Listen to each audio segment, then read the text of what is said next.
Tan, dito lang, Tan. Sige, dito ka, Tan. Sige, guide mo na lang siya. Diretso Oh, na. sige, lakad anak. Oh, careful. Oh, sige, walk ka lang anak. Walk lang. Walk lang.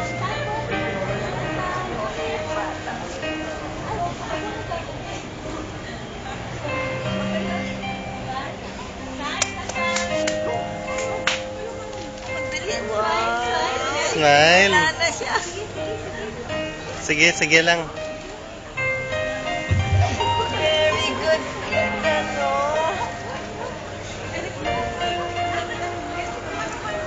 Ayak mo yung Ethan. Yung maliit pa.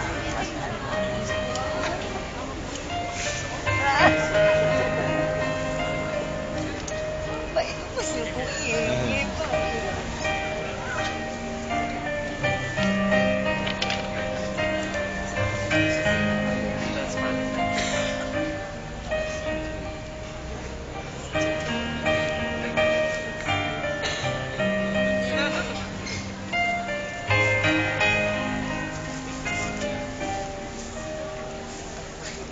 Oops.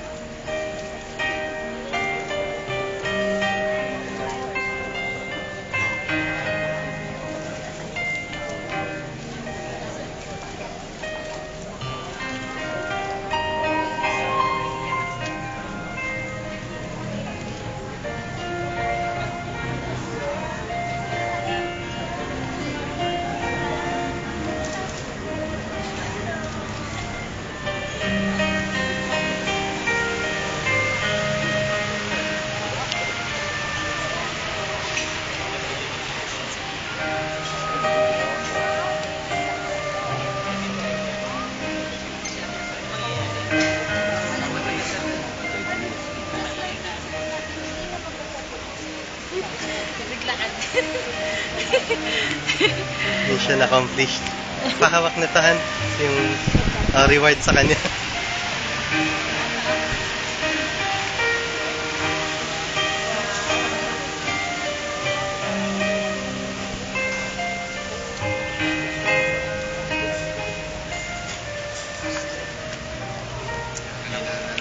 Oh, mahina lang. Kasi makapokus.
May I request everyone to please stand.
relatives and friends of Elaine and Eileen, brothers and sisters in Christ. We are gathered here together very early in the morning to celebrate the beauty of love. God created us with a capacity to love and then showed the highest model of love for mankind by sending His Son, Jesus Christ, to provide redemption, forgiveness of sin, and restoration to God's favor. God so loved the world that He gave His one and only Son, so that whoever believes in Him shall not perish, but may have eternal life. In addition, God instituted love between a man and a woman that culminates in marriage and is marked by a wedding ceremony.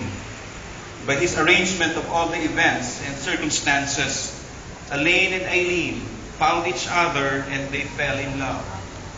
Now, after months of premarital counseling, no amount of trials and testings can dissuade them from their decision to get married.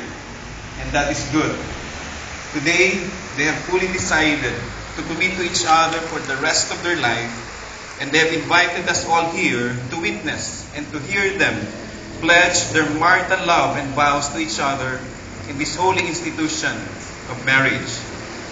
Obviously, this is not a church wedding, but it is nonetheless a Christian wedding. When two people affirm that Jesus Christ is Savior and Lord, and that He is a partner in the totality of their aspirations, every contract and activity may be destined